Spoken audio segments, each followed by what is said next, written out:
Ang Pilipinas ngayon. Narito na ang pinakamainit na mga balita na nakalap sa bawat sulok ng bansa. Ihahatid sa bawat Pilipino saan man kayo sa mundo. Ang Pilipinas ngayon. Pakinggan ang bawat kaganapan sa bawat lalawigan. Ito ang Pilipinas ngayon.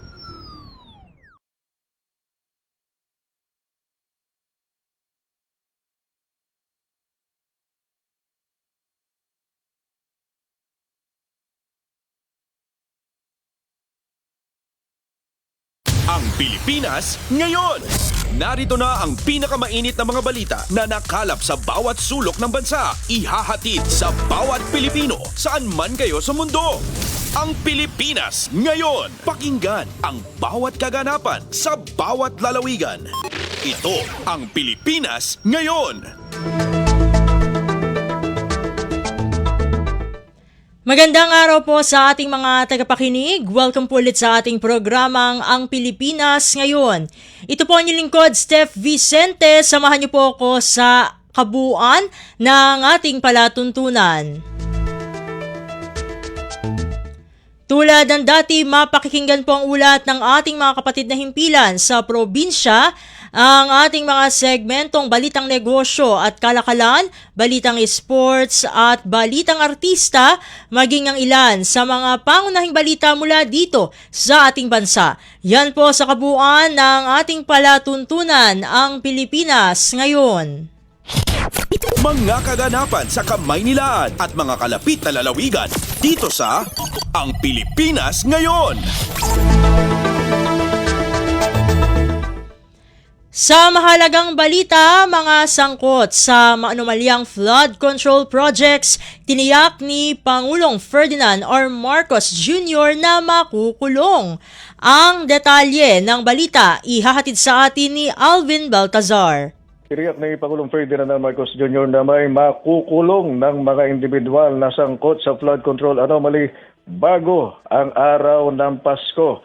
Sa press conference na ipinatawag ng Pangulo, sinabi nitong walang mangyayaring Merry Christmas sa mga dawit sa anomalya kasabay ng pagtiyak na may mananagot sa mga pagkamal ng pera ng bayan. Siniguro din ng Pangulo na babawiin ng pamahalaan ang mga nakulimbat ng pondo ng bayan na kinamkam sa pamamagitan ng ghost projects at mga questionabling flood control projects. Mensahe pa ng Pangulo sa mga sabit sa flood control, tapos na ang kanilang maliligayang araw at hahabulin sila ng batas. Muli rin binigyan din ng Pangulo na titiyak nilang matibay ang mga kaso laban sa mga sangkot sa anomalya at hindi ito madidismiss sa pamamagitan ng legal technicality. Pakinggan natin, Ched, si Pangulong Ferdinand R. Marcos Jr. Ito, mga walang hiyang ito, sa nagnanakaw ng pera ng bayan, tapos na ang maliligaya ninyong araw. Hahabulin na namin kayo. Ang naging bahagi ng pahayag ni Pangulong Ferdinand R. Marcos Jr. Mula sa Palasyo ng Malacanang para sa Bagong Pilipinas, Alvin Baltazar, Radyo Pilipinas, Radyo Publiko. Kumpleto, detalyadong balitaan, di papahuli sa mahahalagang kaganapan. Kamustahin ang inang bayan, ang Pilipinas ngayon.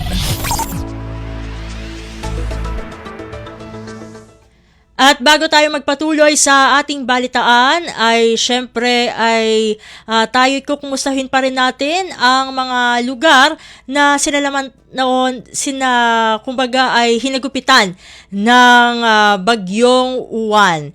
At upang makakuha tayo ng updates kaugnay ng naging impact ng naturang bagyo, lalong-lalo na sa Calabarzon Region, ay kasama natin ngayon ang tagapagsalita ng Office of Civil Defense o OCD Calabarzon. Walang iba kundi si Sir Rayan Derek C. Marquez. Sir Rayan, welcome po sa Ang Pilipinas Ngayon. Si Steph Vicente po ito ng Radyo Pilipinas World Service. Magandang hapon, Steph. Magandang hapon sa lahat ng mga nakikinig po. Thank you so much po, sir, for joining us again dito sa ating programang Ang Pilipinas Ngayon. Gusto lamang po namin malaman muna, kumusta na po ang Calabarzon makalipas nga po nitong pagsalanta nitong bagyong Uwan? Sa ngayon po, ang buong Calabarzon ay nakakaranas ng partly cloudy to cloudy skies at yung karamihan po ng ating mga emergency operation center ay naka-blue alert na po. Ibig sabihin, binaba na po natin to blue alert. Meron pa rin po nga pagmamasid at saka babantay sa ating nasasakupan. Ang naging huli po nating ulat tungkol sa naging tropical depression Uwan ay ito po ay nasa labas na ng ating area of responsibility. Ngunit may mga panganib pa rin po katulad ng maaaring may mga malakas na yung hangin saka yung po sa mga areas po sa bandang norte. Pagdating naman po sa insidente, noong pong kasagsagan or before po dumating ang Typhoon Uwan, nagkaroon na po naman tayo ng preemptive evacuation. 29,387 families or 95,665 individuals yung preemptively evacuated po natin sa 120 LGUs sa buong Calabarzon. Nung pong dumaan po ito, nagkaroon din po tayo ng temporary suspension sa 23 ports sa buong Calabarzon, pero nag-resume na po lahat ng operations simula po nung in-lift yung ating mga typhoon wind signal. Sanhin po nung pagkakasarado, temporary suspension ng ating mga voyages or pagkasarado ng mga porte, nagkaroon po tayo ng mga stranded passengers, pero sa ngayon po ay wala na po tayong reported na stranded passengers. Nagdala rin po ng damage sa mga houses sa Cavite, Laguna, Rizal, and Quezon, yung pagdaan po ng Bagyong Uwan, a total of 11,756 damaged houses po yung naitala natin. Doon po, 929 po yung totally damaged at saka 10,827 po yung partially damaged. Sir, matanong ko lamang po, no? Doon kasi nabanggit nyo yung mga na-evacuate na po, no? Ito pong bilang na ito, meron, although syempre alam naman natin na bumubuti na po, no, ang lagay ng ating panahon, pero meron pa rin po bang mga pinipili pa na manatili sa mga evacuation centers? Kasi syempre may mga naitala nga pong pinsala sa mga kabahayan dyan sa Calabarzon. Opo. Naiulat po sa kasagsagan ng ating pagdaan po ng Bagyong Uwan, umabot po ng 71,691 families or 251,465 individuals mula sa 1,522 na barangay sa Calabarzon yung apektado. Dahil po dito, 65,000 na families or 229,000 individuals yung lumikas sa ating mga evacuation center. Ang total po na evacuation center na natin nabuksan sa buong Calabarzon ay 2,364 at yun naman pong 3,026 families or 9,802 individuals ay opted na manatili sa kanilang mga kamag-anak. Yung area po na lalo na doon sa mga bahaing area, doon po sa paligid ng Laguna Lake at doon po sa area ng Rizal at saka ng Laguna na nanatili po na baha, kaya may mga ilan pa rin po tayong mga evacuation center na nakabukas. At ano po yung naibibigay na pong kumbaga na assistance sa mga nananatili pa sa evacuation centers? Ano-ano po ang mga ibinibigay po sa kanila sa ngayon para at least ay sila po ay kahit papano ay may nagagamit o nakakain po, no, habang ay sila ay kumbaga pinili po nila, no, na manatili diyan po sa mga evacuation centers.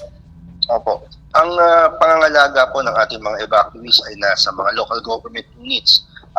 Dinadagdagan po ito ng tulong mula sa mga national agency katulad ng DSWD. Nakapagtala na po tayo ng almost 1,771,701 worth ng family food packs na prinovide po ng DSWD sa ating mga nasasakupan or mga nasa loob ng mga evacuation center. Sir, matanong ko lamang po, no? Syempre lumalabas na po ang mga datos dahil ongoing ang mga assessment pagkatapos ng pagsalanta nitong Bagyong Uwan. Sa parte po ng Calabarzon, meron po bang naitalang casualty, injured o missing po? Meron po bang mga ganon? Meron po tayong naitala na limang injured individuals na report sa probinsya ng Quezon at Laguna. Ito po ay subject pa ng validation ng Department of Health. Meron din po tayong mga naitala na mga damages to agriculture at saka sa infrastructure natin. Siguro no, dahil nabanggit nyo rin itong agriculture at infrastructure, meron na po bang datos sa kung magkano na po ang napinsala pagdating sa agriculture sector diyan sa Calabarzon? Opo. Ang nakapagbigay pa lang po ng datos sa atin ay ang Dolores Quezon. Umabot po ng 1,425,000 yung naging damage sa kanilang agriculture. Ito po ay partial pa lang po sa buong Calabarzon. At syempre, bukod dun sa agriculture, nabanggit nyo na rin yung mga infrastructure kasi bukod sa ating mga kabahayan ay napinsala din ang ilang mga estruktura. Meron po bang pagtatala po dito at ano-ano pong mga structures po itong mga napinsala po na ito, Sir Rayan? Ayon po sa binigay sa amin na datos ng Quezon PDRIMO, umabot po ng 68,338,000 yung worth of damage. Ito po ay mga local infrastructures. Hindi pa po kasama dito yung mga sira dun sa mga national infrastructures natin. At saka partial pa lang po ito sa Quezon. So sa Quezon lang po ito, tama po, sir? Opo, saka local infrastructure pa lang po ito. How about po, no? Ito po bang mga local infrastructures po ito? Ano po yung sakop po nito? Meron po bang kalsada, eskwelahan na nadamay po sa hagupit nitong Bagyong Uwan? Yun po yung composition nun, mga kalye po na local yung, ibig sabihin, yung mga local infrastructure, mga eskwelahan, mga gano'n. Ano naman po, no, regarding this, ano na po yung inyong coordination na ginagawa probably with DPWH para kumbaga ay maisaayos itong mga infrastructure na ito, at least sa Quezon Province po, since sila pa lang po ang nagbibigay ng datos?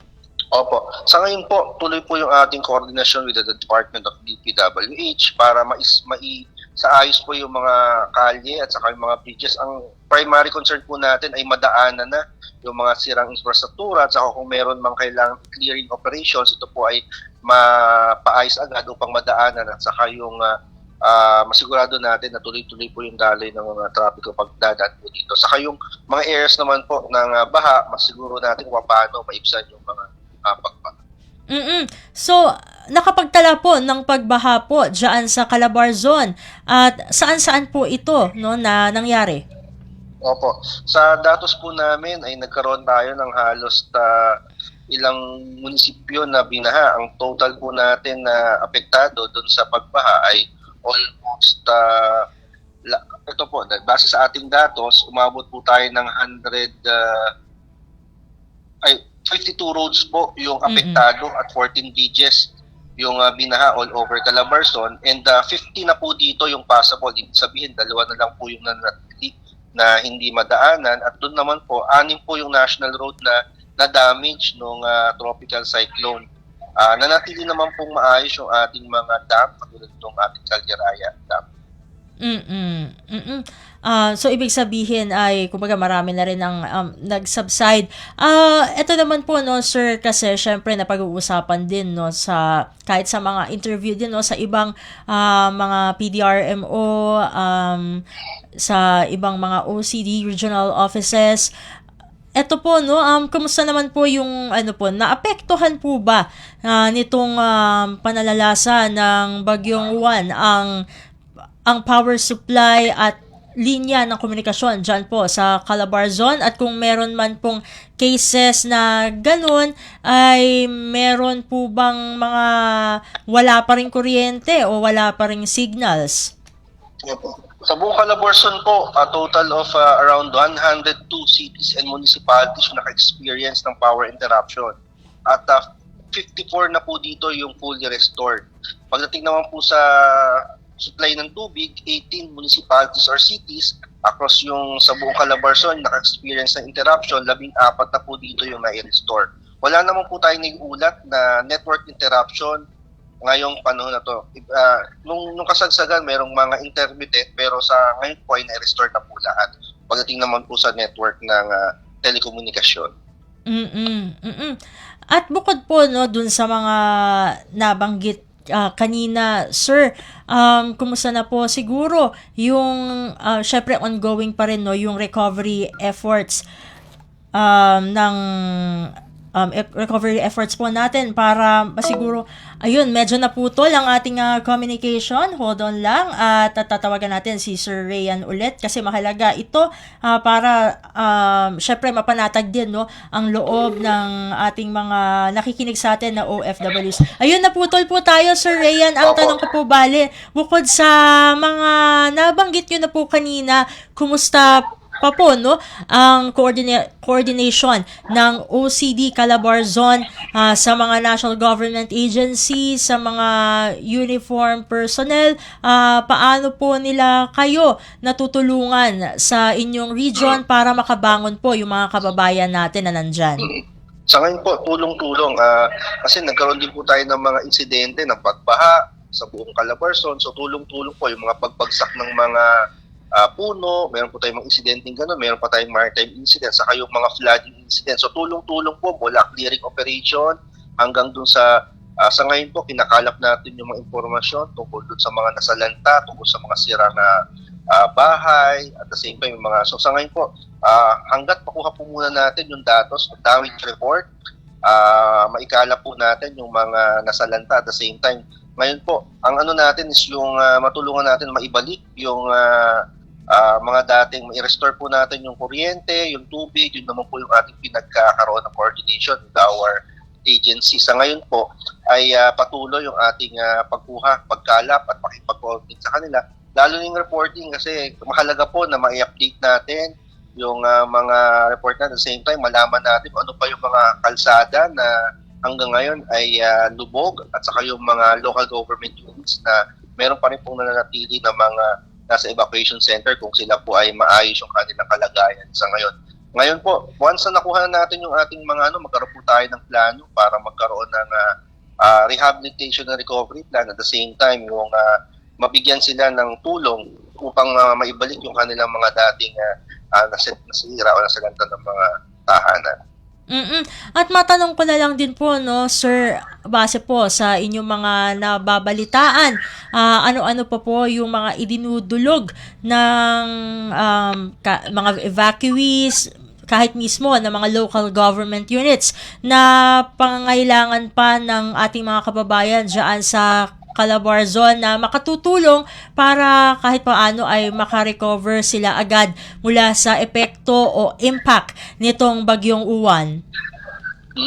Sa ngayon, naging sapat naman yung tulong na ipinrovide ng ating mga local government units at nakahanda naman ang regional sa national kung meron mang mga tulong o pangangailangan. Ang mahalaga sa atin ngayon is that magkaroon tayo ng maayos na damage report at the same time doon natin mapagplanuhan yung pag-restore, yung pag-rehabilitate ng mga nasira.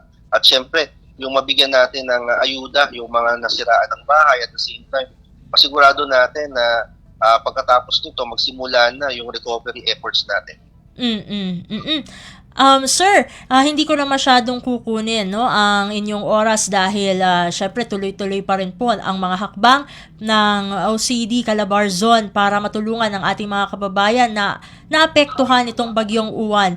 Siguro inyo na lamang pong panghuling mensahe sa ating mga taga-subaybay kasi syempre, no, ang Radyo Pilipinas World Service, ang target audience po namin ay mga Pilipino na naninirahan at nagtatrabaho abroad. So, syempre, baka may mga kamag-anak sila dyan sa Calabarzon na apektado ng pananalasa, no, na naging pananalasa nitong bagyong Uwan. Ano po ang mensahe nyo para sa kanila?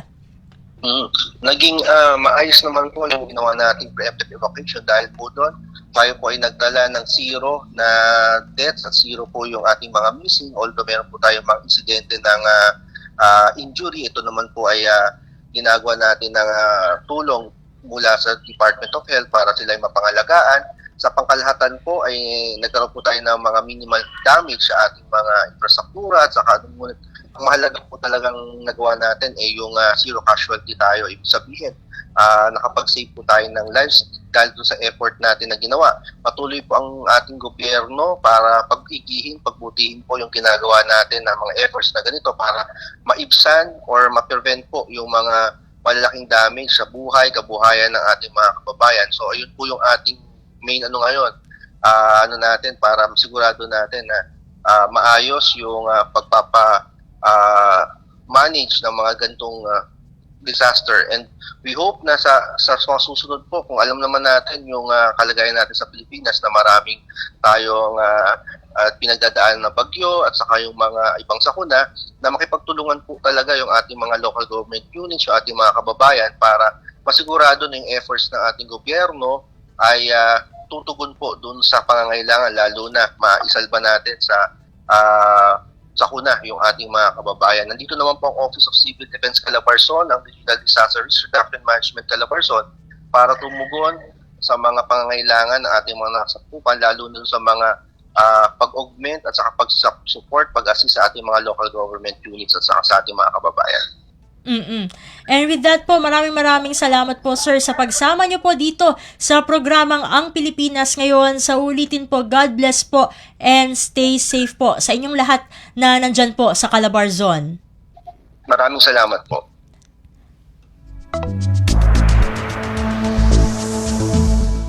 At ating po nakasama dito sa ating programang Ang Pilipinas Ngayon, ang tagapagsalita ng Office of Civil Defense o OCD Calabarzon, walang iba kundi si Ginoong Rayan Derek C. Marquez. Tayo po ay dadako muli sa ating balitaan.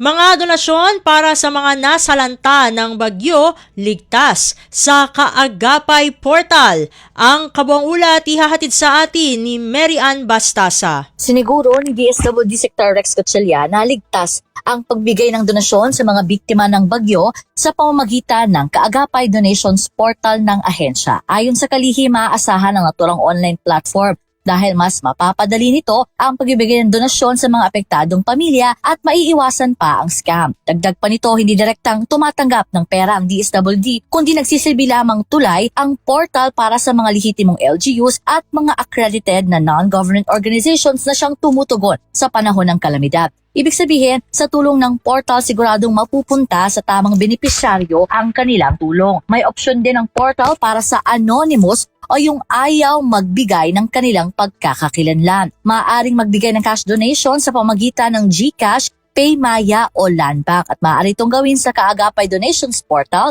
sa kaagapay.dswd.gov.ph. Mula sa DSWD para sa Bagong Pilipinas, Mary Ann Bastasa, Radyo Pilipinas, Radyo Publiko. Pasada ng mga balita mula sa Pilipinas para sa mga Pilipino saan man sa mundo. Ang Pilipinas Ngayon.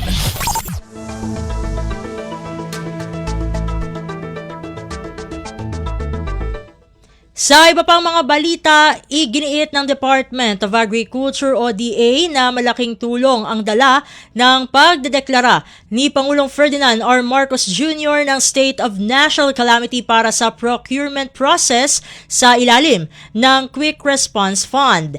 Ayon kay DA spokesperson Assistant Secretary Arnel de Mesa, sa bisa ng State of National Calamity, maiiwasan na ang matagal na proseso ng National Competitive Bidding na inaabot ng buwan at maikakasa ang mas mabilis na negotiated bidding. Kaya naman, mas mabilis din na maipaabot ang tulong sa mga magsasaka, mangingisda at iba pang agriculture stakeholders. Kapag ganitong merong declaration ng state of calamity, automatic na pwedeng gamitin yung procurement method na negotiated procurement. So mas mabilis na maabil ng ating mga apektado magsasaka at mangingisda itong tulong under the Quick Response Fund. Si DA spokesperson, Assistant Secretary Arnel de Mesa. Kumpleto, detalyadong balitaan, di papahuli sa mahahalagang kaganapan. Kamustahin ang inang bayan, ang Pilipinas Ngayon. Samantala, aabot naman sa 110 million pesos ang halaga ng pinsala ng Bagyong Uwan sa high-value crops sa lalawigan ng Nueva Vizcaya. Ayon kay Nueva Vizcaya PDRMO Officer Robert Corpus, inisyal pa lamang ang nasabing datos dahil patuloy pang kinakalap ang ulat sa iba pang ahensya. Ilan din sa mga napinsala ng bagyo ang mga gulay, mais at palay. sa datos ng Provincial Agricultural Office namin ay mga high-value crops umaabot po sa 110 million pesos na damage na na-sustain nila. Kahit nga hindi pa kompleto ang reports na nanggagaling sa mga respective agencies, napakalaki na ito. At hindi lang naman sa high-value crops, gaya ng mga talong, mga carrots, beans. Meron din kami gaya ng mga corn, 69 million at palay. Maabot din po siya sa 74.75 million. Si Nueva Vizcaya PDRMO Officer Robert Corpus. Pasada ng mga balita mula sa Pilipinas para sa mga Pilipino saan man sa mundo. Ang Pilipinas ngayon. Sa iba pang mga balita, patuloy ang isinasagawang pagresponde ng Philippine Red Cross sa mga labis na naapektuhan ng Bagyong Juan, partikular sa Central at Northern Luzon. Sa panayam kay Philippine Red Cross Disaster Management Services Manager Criselda Longa, sinabi nitong nakadeploy pa rin ang kanilang mga team sa mga evacuation center na pinaglalagian pa rin ng mga evacuee. Ilan sa mga tinutukan na pangailangan ng Philippine Red Cross ay ang pagbibigay ng hot meals, relief items at hygiene kits, gayon din ang psychosocial needs assessment para sa mga sinalanta ng bagyo. Base sa datos ng Philippine Red Cross, mahigit 40,000 pamilya pa ang nananatili sa evacuation centers at posible pang mabago dahil ilang pamilya na rin ang pinayuhang umuwi sa kanilang mga bahay. Continuous pa rin yung mobilization ng team namin sa iba't ibang evacuation center, sa community, sa pagkandak ng assessment, sa pagkandak ng mga activities na mga kapasuporta sa community kasi meron pa kaming more than 900 volunteers and staff na nakadeploy sa iba't ibang probinsya. Si Philippine Red Cross Disaster Management Services Manager Criselda Longa. Kumpleto, detalyadong balitaan, di papahuli sa mahahalagang kaganapan. Kamustahin ang inang bayan, ang Pilipinas ngayon. Samantala, daily subsistence allowance ng mga uniform personnel madodoble sa panukalang 2026 budget ng Senado. Ang detalye ng balita ihahatid naman sa atin ni Nympha Asuncion. Inendorso ng Senate Committee on Finance na gawing higit sa doble ang arawan na subsistence allowance ng mga pulis, mga tauhan ng Philippine Coast Guard at iba pang uniform personnel para maipantay sa mga tinatanggap na ng mga sundalo. Ayon kay Senate Committee on Finance Chairman Senador Sherwin Gatchalian, sa kanilang inendorso na panukalang 2026 national budget, magiging 350 pesos na ang kanilang daily subsistence allowance mula sa ngayong 150 pesos. Sa rekomendasyon anya ni Senator J.B. Ejercito, naglipat ang komite ng 23.7 billion pesos para sa Miscellaneous Personal Benefit Fund tungo sa subsistence allowance ng mahigit 333,000 na mga uniform personnel ng PNP, Philippine Coast Guard, BJMP, Bureau of Corrections at Bureau of Fire Protections. Mabibigyan din ng mga uniform personnel ng Philippine Public Safety College at National Mapping Resource Information Authority o NAMRIA. Ayon kay Gatchalian, pagpapatibay ito sa naisin ng gobyerno na pangalagaan ang mga nagbibigay proteksyon sa publiko. Mula Senado para sa Bagong Pilipinas, Nympha Asuncion, Radyo Pilipinas, Radyo Publiko. Pasada ng mga balita mula sa Pilipinas para sa mga Pilipino saan man sa mundo. Ang Pilipinas ngayon.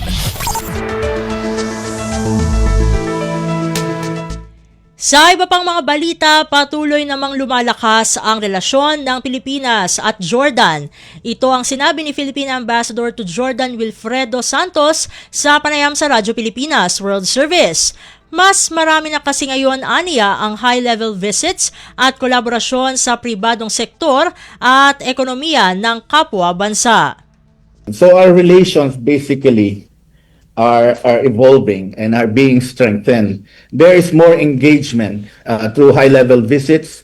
There is more greater interaction between the private sectors of our two countries. Actually, when you ask about economic relations, our two countries complement each other. Jordan is, arid and they need our tropical food products. We want to promote them here, no? And they also provide products for us, for our Muslim population, like their dates. And of course, yung fertilizer.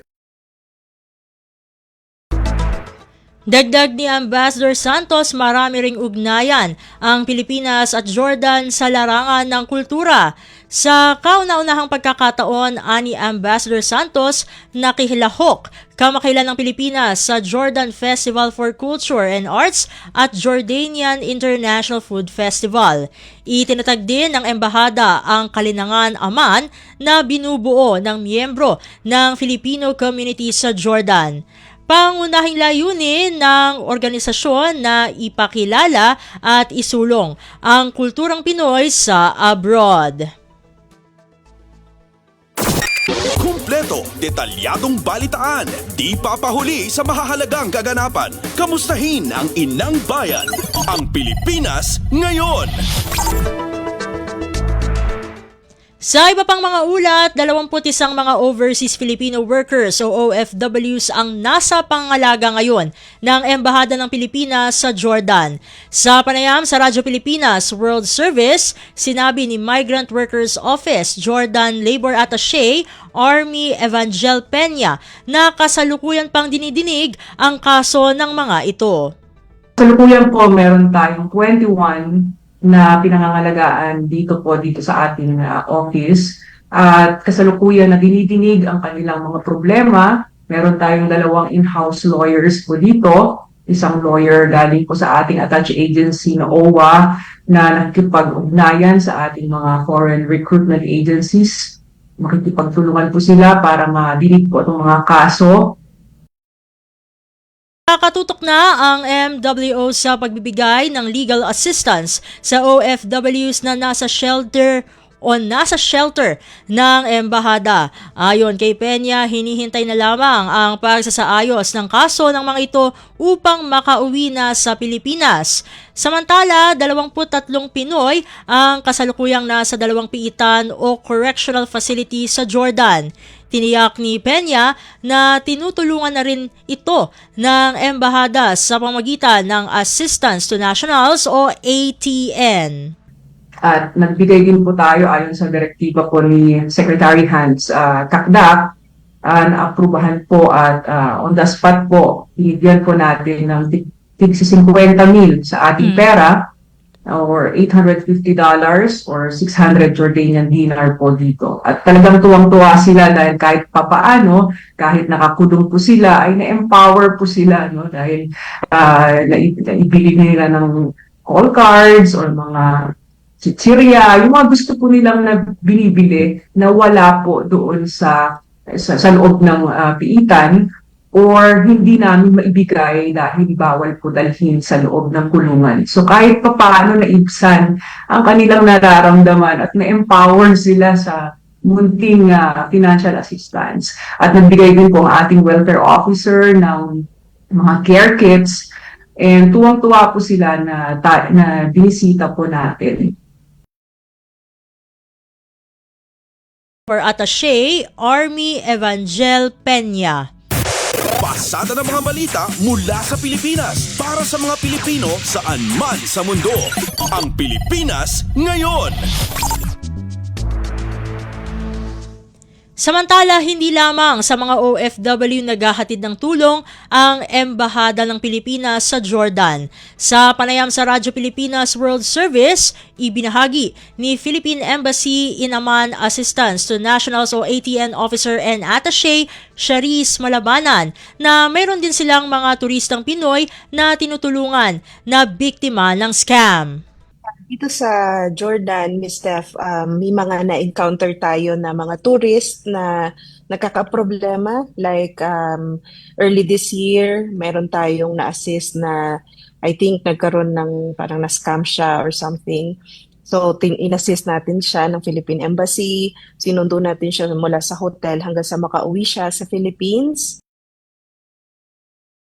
ang Embahada ng Pilipinas sa Jordan upang asistihan ang mga Pinoy na nakararanas ng ganitong problema.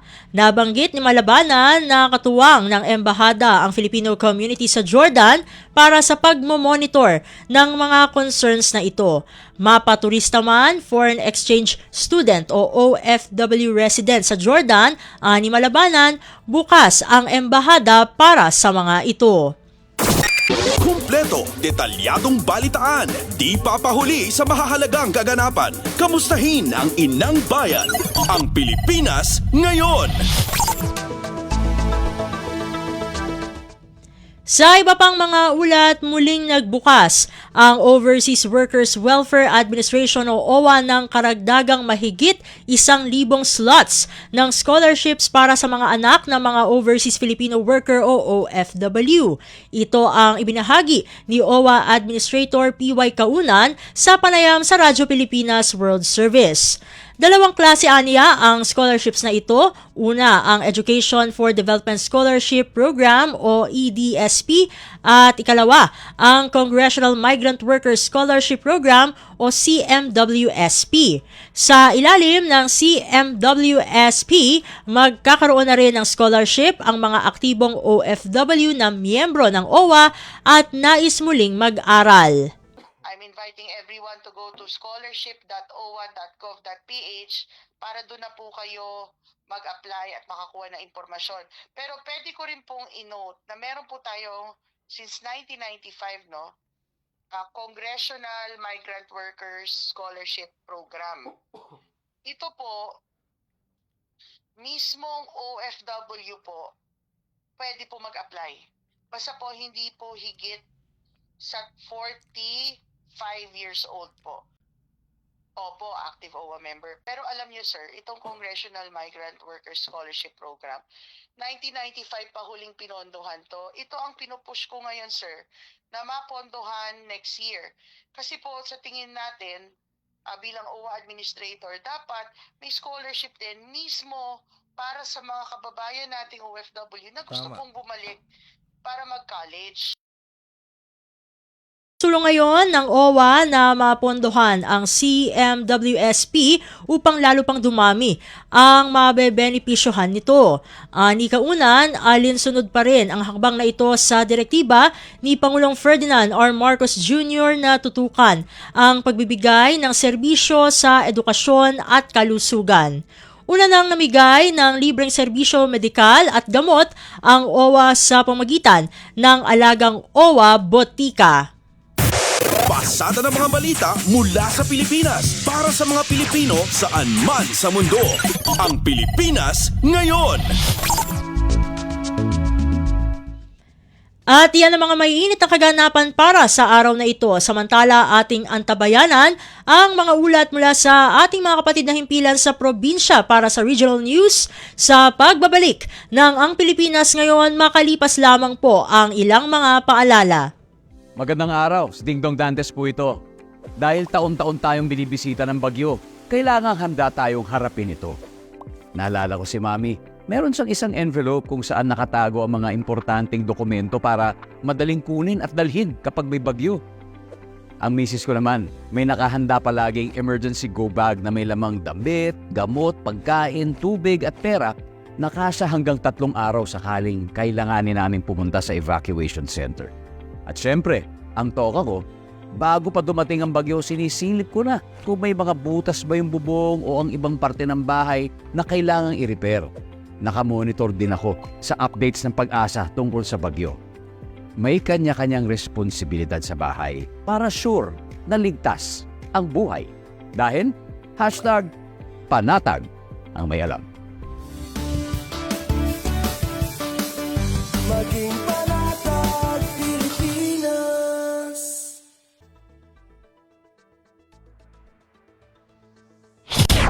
Balita mula sa lalawigan sa bawat rehiyon ng ating bayan. Dito sa Ang Pilipinas Ngayon. Nagbabalik na po ang ating programang Ang Pilipinas Ngayon at narito na po ang bugson ng ating mga regional news. Dumako muna tayo sa Luzon. Ilang paaralan sa lungsod ng Lawag nakitaan ng sira pagkatapos manalasan ng bagyong Uwan.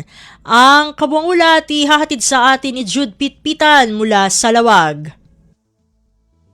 Nakadeterminar ti Department of Education Division of Lawag City ti 12 pagadalan anadaan ti dadael kabayatan ti iduduprak ti bagyong Uwan diti Ilocos Norte. Second kini Division Information Officer Amy Nicolas, kadwan kadagiti nadadael kadagiti daan na classroom sa Tinno, 20 ket 4 ditoy ket minor damage ta idinto nga itinam ket major damage ta idinto nga dapay ti nadadael siyam nga ancillary rooms apakay bilangan ti library, opisina, alad kanda dumapay. No pay kastain bagan ni Nicolas nga awan mat tinadadael learning material, awan mat tinay-report anadangran nga agad-adal kastamet iti amin a personnel pakiramanan dagiti mangisursurok kan saan madama payla ang ti proseso ti panaka-i-report na dagitoy adanyos iti SDO ken Disaster Risk Reduction Management Services iti DepEd Central Office. Manipod iti syudad ti Lawag, Jude Pitpitan para iti Radyo Pilipinas World Service. Balita mula sa lalawigan sa bawat rehiyon ng ating bayan. Dito sa Ang Pilipinas Ngayon. Inyong napakinggan ang ulat ni Jude Pitpitan mula sa Lawag. Puntahan naman natin ang AGOO, Post-Disaster Task Force, binuo sa Luna, La Union para mas mabilis makabangon mula sa epekto ng bagyo. Narito si Glenda Sarak para sa balita. Nang bukal ti municipal government ti Luna, La Union iti Post-Disaster Task Force, ang mga idaulo iti panagbangon ti munisipyo manipod iti nagbalin nga epekto ti bagyo nga Uwan. Idadauluan ni Mayor Gary Pinson ti Task Force ang nadutukan ang mga ipasigurado iti napartak apan nakaipaay ti tulong kada iti apektaro a pamilya kan mangisayang kat iti rehabilitasyon iti amin a barangay. Miyembro ti Task Force dagiti municipal officials ken dagiti panakabagi manipod iti Municipal Engineering Office, Municipal Disaster Risk Reduction and Management, Municipal Agriculture, Municipal Social Welfare and Development, Municipal Planning and Development, ken Municipal Tourism Office. Agtultuloy ti inspection ken assessment ti Task Force para kadagiti nadadal a balay, eskwelahan, infrastruktura iti barangay ken agrikultura, tourist spots, livelihood ken dumapay a pasilidad.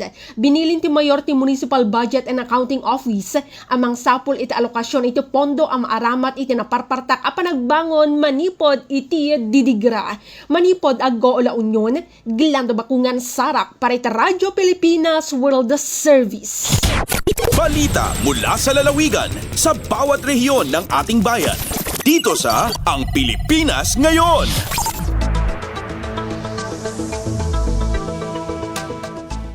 Inyong napakinggan ang ulat ni Glenda Sarak mula sa AGOO. Dakoy naman natin ang rehiyon ng Kabisayaan. Police Regional Office o PRO 8 Cops pinarangalan matapos ang misyon ng mga ito sa Cebu.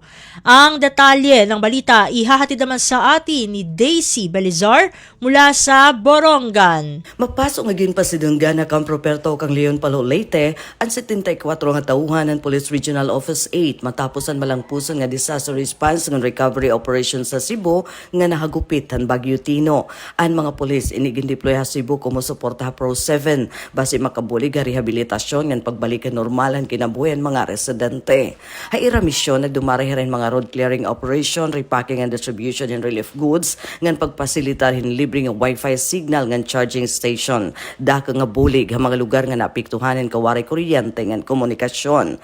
Kasumpay hini nagpaabot naman adton mga lokal nga opisyal ngan residente ni ira pagpasalamat ha Pro 8 tungod den ira malasakit ngan sakripisyo. Sigun naman kan Police Brigadier General Jason Capoy, Regional Director ng Pro 8, ang tinuod nga serbisyohan police indiri ila pagpatuman han balaod kundi pag-ataman ngan pagbuligan katawhan ha oras sin kalamidad. Tika nga Borongan City, ini Daisy Lalo sa Bilizar para Radyo Pilipinas World Service. Balita mula sa lalawigan sa bawat rehiyon ng ating bayan. Dito sa Ang Pilipinas Ngayon.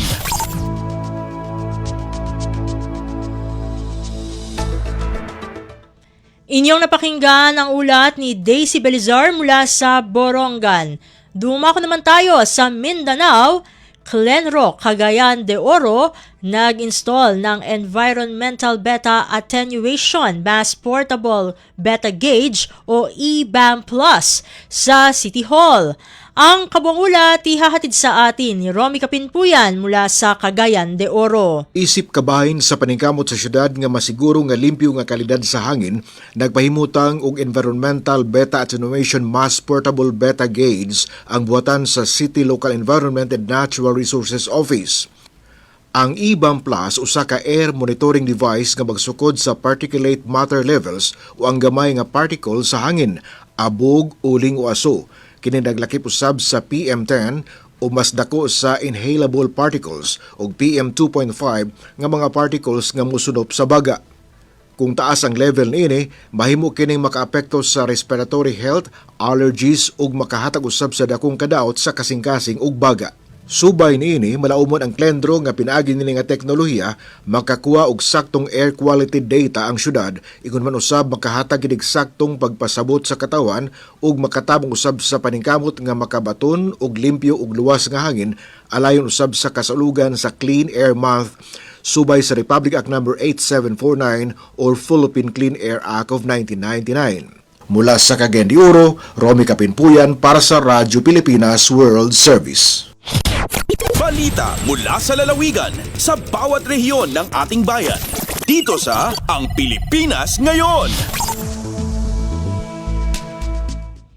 Inyong napakinggan ang ulat ni Romy Kapinpuyan mula sa Cagayan de Oro.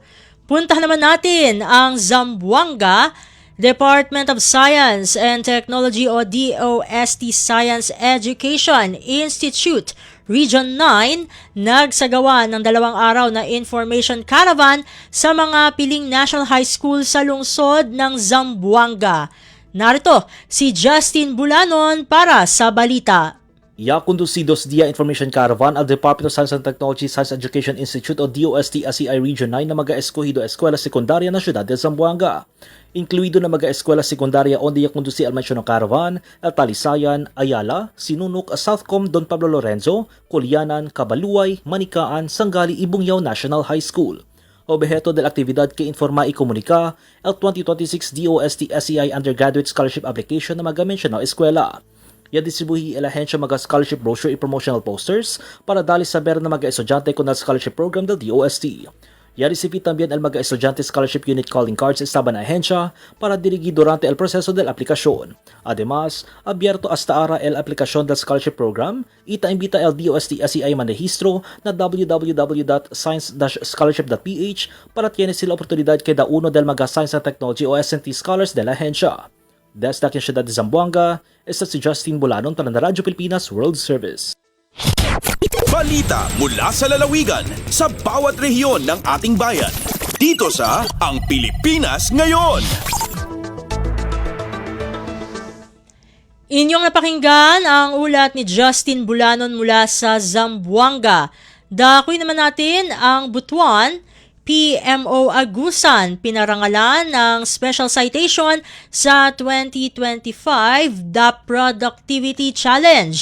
Narito naman ang balitang hatid sa atin ni Dayanara Hake. Ipasidunggan sa Development Academy of the Philippines CONDAP ang Philippine Ports Authority Port Management Office o PPA PMO Agusan atol sa Powering Productivity, Unlocking Ideas, Enabling Innovation nga programa nga gipahigayon adlawng Martes, Nobyembre 11, 2025 sa Lucent Hotel, Diliman, Quezon City.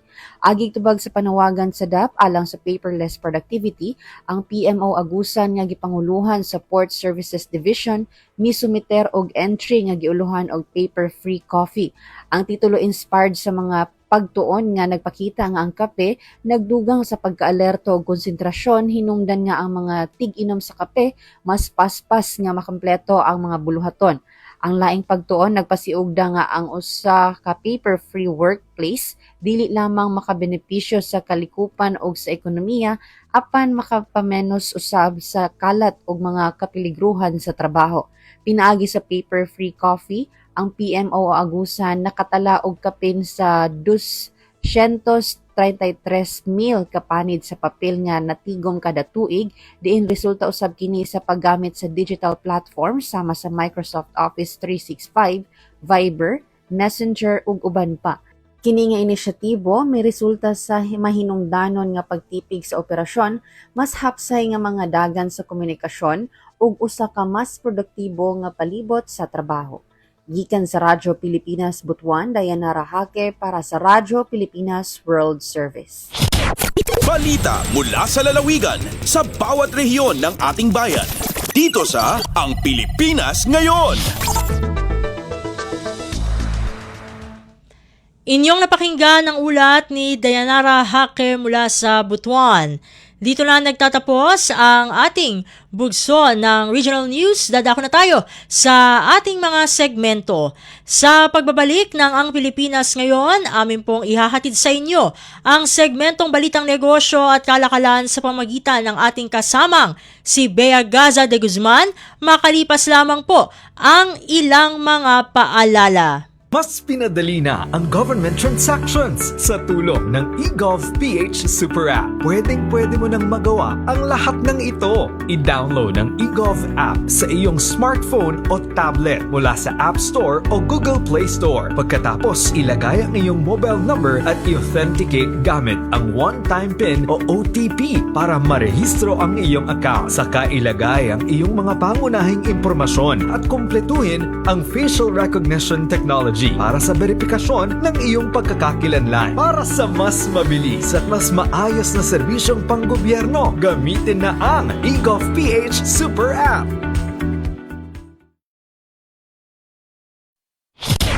Lagay ng ekonomiya, kalakalan, negosyo at iba pa. Atin ang alamin dito sa Ang Pilipinas Ngayon.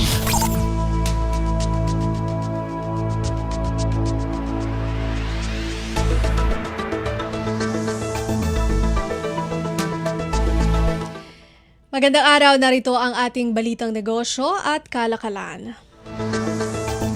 Sa gitna ng pagbagal sa paglago ng ekonomiya ng Pilipinas sa ikatlong quarter ng 2025, kinakailangan ng magpatupad ng mga hakbang upang mapabilis ang takbo ng ekonomiya. Sa panayam ng programang Front and Center ng Radyo Pilipinas World Service, sinabi ng ekonomista na si Michael Ricafort na kabilang sa kailangang gawin ng Bangko Sentral ng Pilipinas o BSP upang palakasin ang economic growth ay magpatupad ng interest cut o interest rate cut. Kaugnay nito, sinabi rin ni Ricafort na posibleng magpatupad ang Bangko Sentral ng Pilipinas ng rate cut sa susunod na buwan. That is now in view of the slower growth announced last Friday. So there's really a need to, if there's space to do so, to cut rates, to cut RRRs, to boost economic growth. So why not? So that's one of the intervention measures for them to take action and help spur economic growth by way of lowering the financing costs, lowering borrowing costs, lower interest rates, and intermediation costs that would boost the demand for loans, for credit, create more businesses, create more jobs. So it's spurring greater economic activities around the country. Samantala, malaki ang epekto ng economic policies ng Estados Unidos dahil sa ipinatupad na taripa ng Trump administration sa maraming mga bansa, kabilang ang Pilipinas na nagdulot ng economic disruptions. Dahil dito, inirekomenda niya ang diversification ng ekonomiya upang mabawasan na ang dependence ng exporting industry ng Pilipinas sa Estados Unidos. The solution there is that they have to diversify. They have to sell more. Actually, the latest exports data would suggest that there have been more export growth for Philippines to other countries around the world as part of the diversification to really, and that's what other countries are doing also, no? Rather than diversify and maybe veer away from their earlier reliance with the U.S. Sa usapin naman ng humihinang palitan ng piso kontra dolyar, sinabi rin ni Ricafort na bagaman lumakas ang dolyar kontra piso, nananatili pa ring matatag ang remittance sector maging ang sektor ng BPO, turismo at iba pang services export upang mabalanse ang palitan ng piso at US dollar. Patunay ito anya na mas lumalakas na ang exports ng bansa kumpara sa imports. So with more dollar earnings of the Philippines, especially from the services exports, so there's greater capability to import as well. So they're offsetting each other actually. Ang tinig ng ekonomistang si Michael Ricafort. Lagay ng ekonomiya, kalakalan, negosyo at iba pa. Atin ang alamin dito sa Ang Pilipinas Ngayon. Mas marami na ngayong mga Pilipino ang mayroong insurance coverage kasabay ng pagtaas ng bilang ng total premium sa 13.2% nitong katapusan ng Setyembre ayon sa datos ng Insurance Commission o IC. Umabot ang total premiums ng domestic industry sa 372 billion pesos nitong katapusan ng ikatlong quarter ngayong taon. Ayon sa IC, mas mataas ito sa 328.55 billion pesos na naitala sa kaparehong period ng nakaraang taon. Umakyat ang premium life insurance sa 13.77% o 299.45 billion pesos mula ito sa 263.21 billion pesos ng nakaraang taon. Samantala, tumaas naman ang non-life insurance premium sa 13.7% o katumbas ng 60.7 bilyong piso kumpara ito sa 3.13 bilyong piso sa kaparehong period noong nakaraang taon. Sumipa naman ang Mutual Benefit Association o MBAS sa 2.86% o katumbas ng 12.57 billion pesos. Nasa 2.62 trillion pesos nitong katapusan ng Setyembre ang total assets ng insurance industry. 4.72% itong mas mataas kumpara sa 2.5 trilyong piso ng kaparehong period noong 2024. Habang nasa 2.72% naman ang invested assets katumbas ng 2.32 trillion pesos at ang total net worth na umangat naman ng 8.47% katumbas naman ng 525.97 billion pesos. Lagay ng ekonomiya, kalakalan, negosyo at iba pa. Atin ang alamin dito sa Ang Pilipinas Ngayon. Tiniyak ng Business Process Association of the Philippines o IBPAP na sumunod sa labor regulations ang mga miyembro nito noong nakaraang mga kalamidad. At sinabing bukas din sila sa pagsasagawa ng inspeksyon ng Department of Labor and Employment o DOLE at iba pang regulatory authorities. Inilabas ang pahayag na ito matapos i-anunsyo ng DOLE ang kautusang paiimbestigahan ang mga business process outsourcing firms na di umano'y ni-require pa rin ang mga empleyadong pumasok sa gitna ng pananalasa ng Super Typhoon Uwan. Sa mga nakaraang kalamidad at sakuna, sinabi ng IBPAP na nagpatupad ang mga miyembro nito ng kanilang business continuity plans upang tiyakin ang mga kaligtasan ng mga empleyado habang minamantene ang essential client operations. Dagdag ng IBPAP na sa pagpapasya ng employers ang suspensyon ng mga trabaho sa pribadong sektor at isinagawa nila ito habang kinukonsidera ang kalusugan at kaligtasan ng mga empleyado. Binigyan diin ng IBPAP na mayroon namang karagdagang benepisyo para sa mga empleyadong pinili ang magtrabaho on-site. Muling iginiit ng IBPAP na suportado nito ang work flexibility at telecommuting simula pa noong 2021. Patuloy ang IBPAP sa pagsusulong ng hybrid work arrangements. Lagay ng ekonomiya, kalakalan, negosyo at iba pa. Atin ang alamin dito sa Ang Pilipinas Ngayon.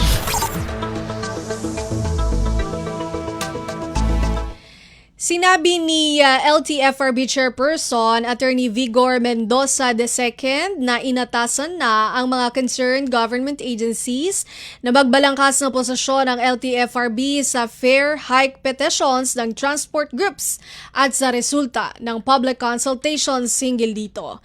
Nakatakda ni Mendoza na maisumite ang kanilang rekomendasyon sa weekend. Nauna rito, inatasan ni Mendoza ang lahat ng LTFRB regional directors na magsagawa ng public consultations para sa dagdag pasahe, hindi lamang sa jeepney kundi pati sa mga bus at taxi. Sa kanyang memorandum nakasaad na inaasahan niya ang resulta at rekomendasyon ng bawat regional directors o RD sa o bago ang November 14. Target naman ni Mendoza na isumite ang pinal na rekomendasyon ng LTFRB kay Lopez bago ang November 17. Ibinunyag niya na may rekomendasyon ng ilang transport groups upang mapagaan ang pasani ng mga commuter. Inaasahang magtatagal ang desisyon sa bagay na ito dahil anumang petisyon para sa pagtaas ng pasahe, kailangang pag-aralan pa rin ng pamahalaan. Batay sa datos ng LTFRB, 5 pangunahing grupo ng transportasyon ang magsumite ng petisyon para sa fare increase na hanggang 5 piso sa unang 4 na kilometro o minimum fare noong 2023 at hindi bababa sa 1 peso sa bawat susunod na kilometro. Lagay ng ekonomiya, kalakalan, negosyo at iba pa. Atin ang alamin dito sa Ang Pilipinas Ngayon. Pawakas sa ating balita negosyo at kalakalan, narito ang palitan ng piso kontra sa ibang mga salapi ngayong araw, November 13, 2025. Ang United States dollar ay nasa 59 pesos 3 centavos. Japan yen 38 centavos. Singapore dollar 45 pesos 36 centavos. South Korea won 4 centavos. China yuan 8 pesos 30 centavos. Hong Kong dollar 7 pesos 60 centavos. United Kingdom pound 77 pesos 54 centavos. European Monetary Union euro 68 pesos 44 centavos, Canada dollar 42 pesos 15 centavos at Saudi Arabia rial 15 pesos 74 centavos. Lagay ng ekonomiya, kalakalan, negosyo at iba pa. Atin ang alamin dito sa Ang Pilipinas Ngayon.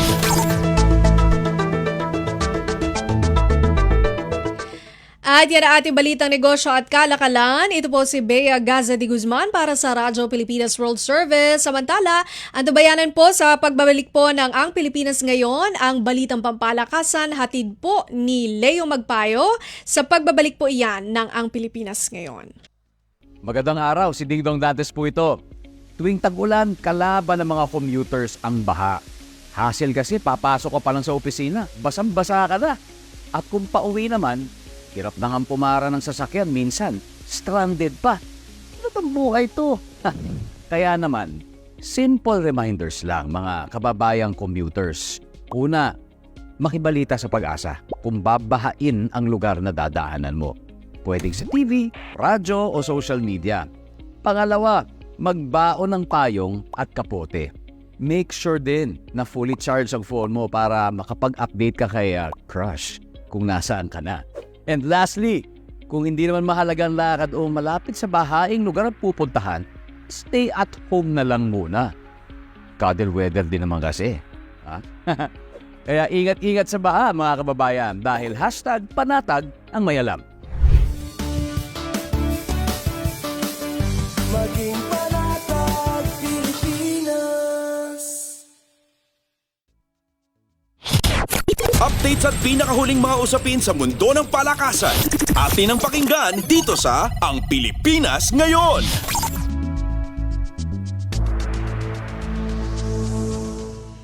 At nagbabalik po ang ating programang Ang Pilipinas Ngayon. Samantala, narito naman po ang sports balita.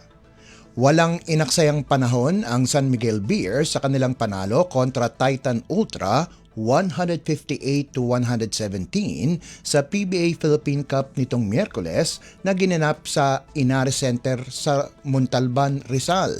Maagang kumamada ang Beermen, tangan ang 36-24 na abante sa unang quarter bago sumabog sa second quarter kung saan nagpakawala ang koponan ng 43 puntos habang pinigilan ang Titan sa 14 lamang. Lumobo ang kalamangan sa 79-38 pagpasok ng halftime. Binuksan ng San Miguel ang third quarter sa isang 8-0 run para itulak ang score sa 87-38. Naabot pa nila ang pinakamalaking lamang sa 91-41 bago tuluyang tinapos ang laban.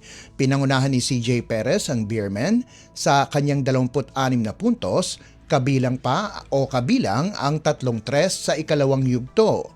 May 24 na puntos si Jericho Cruz, 20 si Don Troliano, habang nagtala si Junmar Fajardo ng triple-double na may 12 puntos, 12 rebounds at 10 assists. Nagdagdag naman ng 15 puntos si Jeron Teng. Nanguna si Von Pesumal para sa Titan na may 21 puntos, sinundan ni Joshua Munzon na may 20, habang nagtala si Calvin Abueva ng 16 na puntos at 10 rebounds. Umakyat sa 5-2 ang kartada ng San Miguel, habang bumagsak sa 2-5 ang Titan. Updates at pinakahuling mga usapin sa mundo ng palakasan. Atin ang pakinggan dito sa Ang Pilipinas Ngayon. Magbabalik aksyon si Filipina tennis star Alex Ayala matapos mapabilang sa mga kalahok ng 2025 MGM Macau Tennis Masters na gaganapin ngayong Disyembre. Ang prestiyosong invitational tournament ay nakatakdang idaos mula Disyembre 27 hanggang 28 sa Macau Forum. Tampok ang ilan sa mga pinakamahusay na manlalaro sa mundo. Ayon sa opisyal na website ng Macau Tennis Masters, tampok sa torneo ang 2 legendary captains, 4 na top-ranked men's players at 2 high-ranking women's players.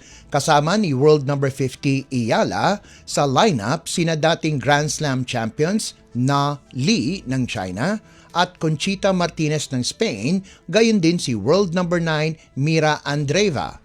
Kabilang din sa mga lalaban sa men's division, sina Jack Draper ng United Kingdom, Jacob Mensik ng Czech Republic at Junsheng Shang ng China. Sa unang araw ng torneo, isasagawa ang Captain's Challenge, kasunod ang men's singles at mixed doubles. Sa ikalawang araw naman, gaganapin ang women's singles. Updates at pinakahuling mga usapin sa mundo ng palakasan. Atin ang pakinggan dito sa Ang Pilipinas Ngayon. Ipinasok ni Jake Figueroa ang matinding tres sa huling 1 minuto at 18 segundo para itulak ang National University sa 70-64 panalo kontra Far Eastern University sa UAAP Season 88 Men's Basketball Tournament nitong Miyerkules na ginanap sa Mall of Asia Arena. Umangat sa 10-2 ang kartada ng Bulldogs at lumapit sa twice-to-beat advantage habang bumagsak sa 4-7 ang Tamaraws. Pinangunahan ni Figueroa ang NU sa kanyang 17 puntos, 6 na rebounds, 5 assists, 1 steal at 1 block. Nagdagdag si PJ Palacello ng 10 puntos.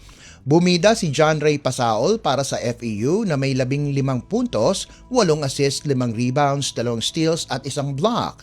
May 10 puntos si Kirby Mongcopa habang kumulekta ng 15 rebounds si Mo Konate pero nalimitahan lamang sa 5 puntos. Sa isa pang laban, tinapos ng University of Santo Tomas ang kanilang 4 na magkakasunod na pagkatalo matapos talunin ang University of the East 109-97.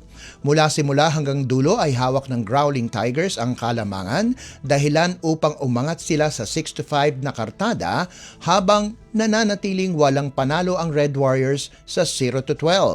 Pinangunahan ni Nick Cabanyero ang UST na nagrehistro ng 19 na puntos, 5 rebounds, 3 assists at 1 steal. Nagambag naman si Colin Sacoe ng double-double na may 16 na puntos at 16 na rebounds, bukod pa sa 1 assist at 1 block. Nanguna naman si Welo Lingolingo para sa UE na may 18 puntos. Nagdagdag sina Dylan Despi at Precious Momoe ng tig 17 puntos habang may 12 rebounds din si Momoe. Umiskor din si John Jimenez ng 15 puntos para sa Red Warriors sa kanilang pagkatalo. Updates at pinakahuling mga usapin sa mundo ng palakasan. Atin ang pakinggan dito sa Ang Pilipinas Ngayon. Muntik nang matanggal sa roster ng Arellano University para sa NCAA Season 101 si Renzo Abiera, pero pinatunayan ng sophomore guard na karapat-dapat siyang mapasama sa lineup ng Chiefs. Ibinahagi ng 23 anyos na shooting guard ang kanyang mga naging pagsubok bago magsimula ang season, kung saan pansamantala siyang inilipat sa Team B ilang linggo bago ang opening. Sa halip na panghinaan ng loob, ginamit ni Abiera ang sitwasyon bilang inspirasyon upang muling makuha ang tiwala ni head coach Chico Manabat. At ngayong season 101, pinatutunayan ni Abiera na tama ang desisyon ni Manabat.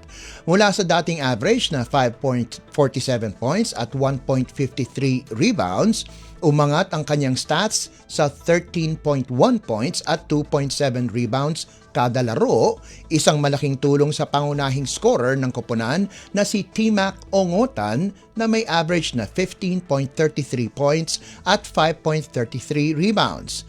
Sa kanilang pinakahuling panalo kontra San Sebastian College Recoletos, nagpakitang gilas si Abiera sa kanyang bagong kumpiyansa.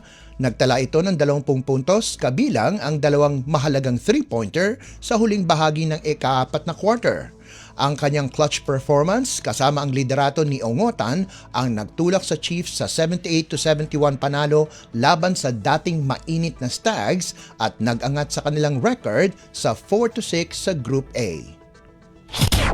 Updates at pinakahuling mga usapin sa mundo ng palakasan. Atin ang pakinggan dito sa Ang Pilipinas Ngayon. At bilang pangwakas sa ating segmentong sports balita, nakuha ng Chris Cross ang unang ticket sa semifinals ng 2025 Spikers Turf Invitational Conference matapos ang isang kapanapanabik na 5-set na panalo kontra Far Eastern University nitong Miyerkules ng gabi sa larong ginanap sa Paco Arena. Tinalo ng King Crunchers ang FEU 22-25, 25-21, 25-16, 21-25 at 17-15 upang manatiling walang talo sa 5-0.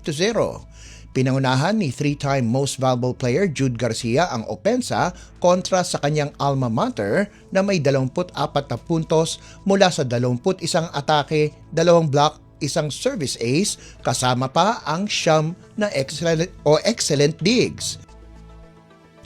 Nagdagdag naman si rookie Noel Campton ng 22 puntos mula sa 19 na atake at 3 block, bukod pa sa 16 na excellent receptions. Umabot sa match point ang Chris Cross matapos ang isang mahalagang service error ni Miko Espartero, ngunit bumawi si Campton sa kanyang sariling service fault at na-block si Jayron Riquinton ni Lyric Mendoza para sa 15-14 bentahe ng FEU. Agad naman tumugon si Garcia sa pamamagitan ng cross-court hit para itabla ang laban bago tinapos ni na Adrian Villados at Poy Colinares ang laro sa isang spike at block kay Kyle Tando. Nagpakitang gilas din si Villados sa 31 excellent sets at 2 puntos. Nanguna si Requinton para sa FEU na may 15 puntos habang si Colinares ay may 11. Target ng Chris Cross ang ika-6 na sunod-sunod na panalo kontra sa mainit na UST Gameville Golden Spikers sa Biyernes sa parehong venue. Samantala, tuluyan ng naalis sa playoff race ang FEU DN Steel na may 1-4 record at makakaharap ang VNS sa Biyernes. Pinangunahan ni Drix Saavedra ang Tamaraws na may 25 puntos habang sila Mendoza at Espartero ay may 17 at 16 na puntos ayon sa pagkakasunod. Updates at pinakahuling mga usapin sa mundo ng palakasan. Atin ang pakinggan dito sa Ang Pilipinas Ngayon. At yan ang pinakahuling balita sa larangan ng palakasan. Ito po si Leo Magpayo. Samantala, antabayanan nyo naman po ang ating segmentong Balitang Artista na ihahatid sa inyo ni Mama JT. Yan po sa pagbabalik ng ating programang Ang Pilipinas Ngayon, pagkalipas lang ng ilang paalala. Paano nga ba mag-register para magkaroon ng schedule sa Bagong Pilipinas Presidential Action Center? Narito ang mga dapat gawin. Gamit ang iyong mobile device, pumunta sa eGovPH app. Pwede itong i-download mula sa Apple App Store o sa Google Play Store. Gumawa ng account. Ilagay ang email address, valid mobile number, pagkatapos ay makakatanggap ka ng one-time code sa iyong email. Gamitin ang code sa eGov app para sa verification ng iyong account at ng mga impormasyong ibinigay. Congratulations! Meron ka ng eGov PH app account.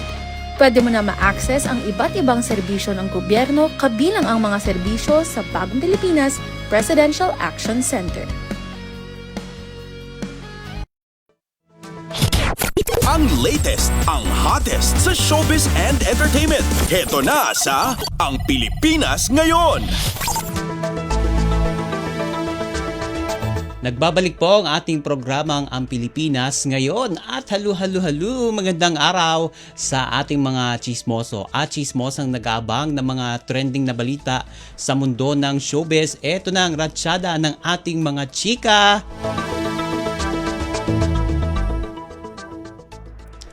Balik trabaho na ang TV host na si Kuya Kim Atienza matapos ang ilang linggong pagluluksa sa pagpanaw ng kanyang anak na si Emma noong Oktubre 22 sa Los Angeles, California. Sa kanyang pagbabalik sa GMA show na TikTok Clock at sa segment niya sa 24 Oras, inamin ni Kuya Kim na bagamat hindi madali ang kanyang back to work ay naniniwala siyang gusto ni Emma na ipagpatuloy niya ang pagbibigay saya sa mga tao. Nagbahagi rin siya ng mensahe ng pasasalamat itong si Kuya Kim at paalala tungkol sa pagiging mabait at pagbibigay ng pag-asa. Sa Instagram account ng TV host, sinabi niya, quote-unquote, "Life will never be the same but it goes on." Ang latest, ang hottest sa showbiz and entertainment. Heto na sa Ang Pilipinas Ngayon. Samantala, ngayong Disyembre na ikakasal ang celebrity couple na sina Kiray Celis at ang kanyang fiancé na si Stefan Estopia sa isang church wedding. Ayon kay Kiray, siya mismo ang hands-on ito sa lahat ng detalye ng kasal mula sa mga damit, venue, reception hanggang sa listahan ng mga bisita. At magaganap ang kasal na yan sa isang simbahan sa Maynila at inaasahang star-studded. In speaking of mga bisita, ang kanyang entourage. Kabilang sina Ding Dong Dantes, Marian Rivera, Vice Ganda, si Ai de las Alas at si Eugene Domingo, kasama din si Diamond Star, Maricel Soriano, Sharon Cuneta at si Gabby Concepcion bilang mga ninong at ninang. Inamin naman ng celebrity na malaki ang gastos sa kasal nila na unang binadgetan ng ₱250,000. Ngunit patuloy na lumalaki o bagamat marami raw ang tumutulong sa kanila. Bukod dito, inilunsad din ni Kiray ang sarili niyang beauty brand. Tampok ang iba't ibang mga produkto na bahagi ng kanyang Skin Vibe line. Ang latest, ang hottest sa showbiz and entertainment. Heto na sa Ang Pilipinas Ngayon. Ito, sa unang pagkakataon ay inamin na ng aktres na si AJ Roval na isa na siyang ina upang tugunan ang matagal ng espekulasyon ng publiko tungkol dito. Sa panayam niya sa Fast Talk with Boy Abunda, kinumpirma ni AJ na meron siyang 5 anak, kabilang ang 3 sa aktor na si Aljur Abrenica. Pinangalanan niya ang mga anak na yon na sina Ariana na 7 years old na, at si Aaron na pumanaw na, at si Aikina Junior at Abraham. Ayon kay AJ, na pagdesisyon niyang isa publiko na ito upang matapos na ang mga usapin at mabigyan ng kalayaan ng kanyang mga anak. Ibinahagi rin niyang magkakilala ang kanyang mga anak at ang mga anak ni Aljur kay Kylie Padilla. Ito ay sina Alas at si Axel. At inamin din ng Viva Max star na naging mahirap para sa kanya ang pagiging ina noong una, ngunit kinaya niya dahil sa tulong at suporta ng kanyang pamilya. Samantala, speaking of Kylie naman, naglabas na rin ng pahayag ang kapuso actress at celebrity mom matapos ang naging pag-amin ni AJ patungkol sa mga anak niya kay Aljur Abrenica. Ayon kay Kylie, matagal na raw niyang alam ang sitwasyon at kinumpirma rin ng ex-wife ni Aljur na malapit ang mga anak niya at anak ni AJ sa isa't isa, at ito ay importante.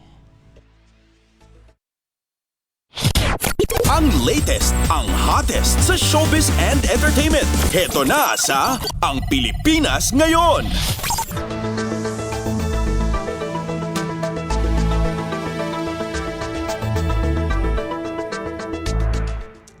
At ito, mabilisan lang to ha. Kung ang Olympic gymnast at celebrity na si Carlos Yulo at kanyang girlfriend na si Chloe San Jose ang tatanungin, handa na silang magpakasal at bumuo ng sariling pamilya. Ngunit, naghihintay pa sila ng tamang panahon. Ayon sa magkasintahan na pag-uusapan na nila ang tungkol sa kasal at pareho na nilang nais magkaroon ng church wedding. At ibinahagi naman ni Chloe ang ilang detalye na gusto niya sa proposal, kabilang ang presensya ng pamilya at maayos na setup. Samantala, inamin naman ni Carlos na nagpaplano na siyang bumili ng engagement ring, ngunit napagtanto niyang hindi kailangang madaliin ang proposal at dapat paghandaan ito ng maayos. Ibinahagi rin ng gymnast champion na handa na siyang bumuo ng pamilya pagkatapos ng kasal at nais niya magkaroon ng 3 anak. At pabor naman dyan si Chloe, ngunit binigyan din niyang dapat itong pagtanuhan ng mabuti dahil malaking responsibilidad daw ang pagkakaroon ng mga anak, hindi lamang sa aspetong pinansyal kundi pati sa mental at emosyonal na paghahanda. Ang latest, ang hottest sa showbiz and entertainment. Heto na sa Ang Pilipinas Ngayon. And OMG, wala na tayong sapat na oras para sa ating balitang artista. Maraming salamat mga kachismi sa pakikinig sa aking mga chika for today. Ako po si Mama JT para sa Radyo Pilipinas World Service. Nagbabalik na po si Steph Vicente. Ang latest, ang hottest sa showbiz and entertainment. Heto na sa Ang Pilipinas Ngayon.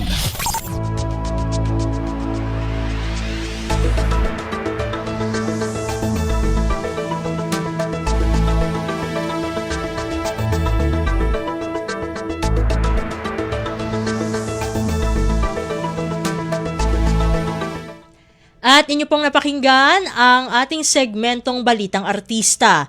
Yan po ang kabuuan ng ating programa para sa araw na ito. Samantala, magpapasalamat na tayo sa ating mga nakasama sa studio na sina Milo Jonella, Susan Aison, Hiro Lucero, Justin Osias at Anthony Pimentel. Salamat din sa ating mga OJT na umaalalay sa atin din dito sa ating programa. Syempre kina Will at Greg.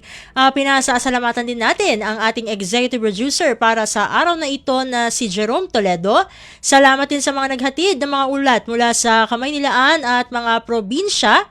Pinasasalamatan din natin syempre ang mga naghatid sa atin ng segmentong Balitang Negosyo at Kalakalan na si Bea Gaza de Guzman, ng segmentong Balitang Sports na si Leo Magpayo at ng segmentong Balitang Artista na si Mama JT. At syempre, maraming salamat sa ating station manager na si Mr. Ray Sampang.